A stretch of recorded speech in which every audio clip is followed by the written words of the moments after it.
गुजरांवाला में देखने वाले बहुत से तारीखी मकामात हैं, लेकिन इस हवेली को सबसे पहले देखना मेरी ख्वाहिश भी थी और मेरा शौक़ भी। महान सिंह की इस हवेली में ही सिखों के पहले महाराजा रणजीत सिंह ने आँख खोली थी, जिनके नाम पर आज भी ये हवेली याद की जाती है। इस हवेली का नाम महाराजा रणजीत सिंह के नाम पर ही रखा गया है, इसीलिए इसको हवेली महाराजा रणजीत सिंह कहा जाता है।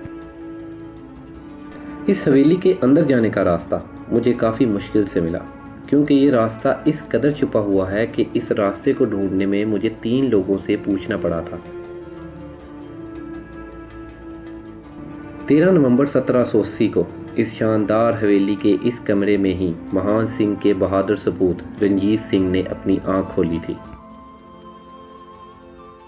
18वीं सदी में मुमकिन तौर पर इस हवेली के इर्द गिर्द हरियाली और खुली जगह होती होगी, लेकिन आज ये हवेली एक पुरहजूम माहौल में घिर चुकी है। इस हवेली का सबसे पहला और इस्तकबालिया कमरा सबसे बड़ा है, यहाँ पर महान सिंह और महाराजा रणजीत सिंह लोगों से मुलाकात किया करते थे। इस हवेली का अंदरूनी हिस्सा एक पुरसुकून नखलिस्तान की तरह है। किसी वक्त में ये हवेली रणजीत सिंह की आवाज़ से गूंजती होगी, बाबा गुरु नानक की बानी पड़ी जाती होगी। खानदान के लोग मिल बैठकर इस हवेली में खुशगपियाँ मारते होंगे और मुलाजमों के हर दिन के काम। क्या ही चहल पहल होती होगी इस वक्त में। और आज इस हवेली के अंदर इस कदर सन्नाटा है कि अकेले अंदर जाने में ही खौफ महसूस होता है। ये हवेली एक मुस्ततील शक्ल की हवेली है। उस वक्त के तनासुब से इस हवेली को छोटी ईंट से ही बनाया गया है।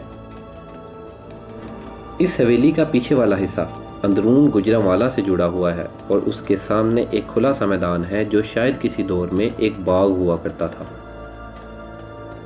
इस हवेली की छत पर 1-2 कमरे हैं जो कि सिखों की औरतें इस्तेमाल किया करती थीं। वहां तक अब रसाई नहीं है, क्योंकि उनको ताले लगाकर बंद कर दिया गया है। 2012 और 2013 में इस हवेली के नीचे वाले हिस्से को सब्जी फरोशों के लिए दुकानों में तब्दील कर दिया गया था, जिसके नतीजे में इस हवेली की इमारत का काफ़ी नुकसान हुआ था। वर्ल्ड सिटी ऑफ लाहौर ने अब इस हवेली का काम दोबारा शुरू किया और इस खूबसूरत हवेली को दोबारा उसी तर्ज में तमीर किया जा रहा है।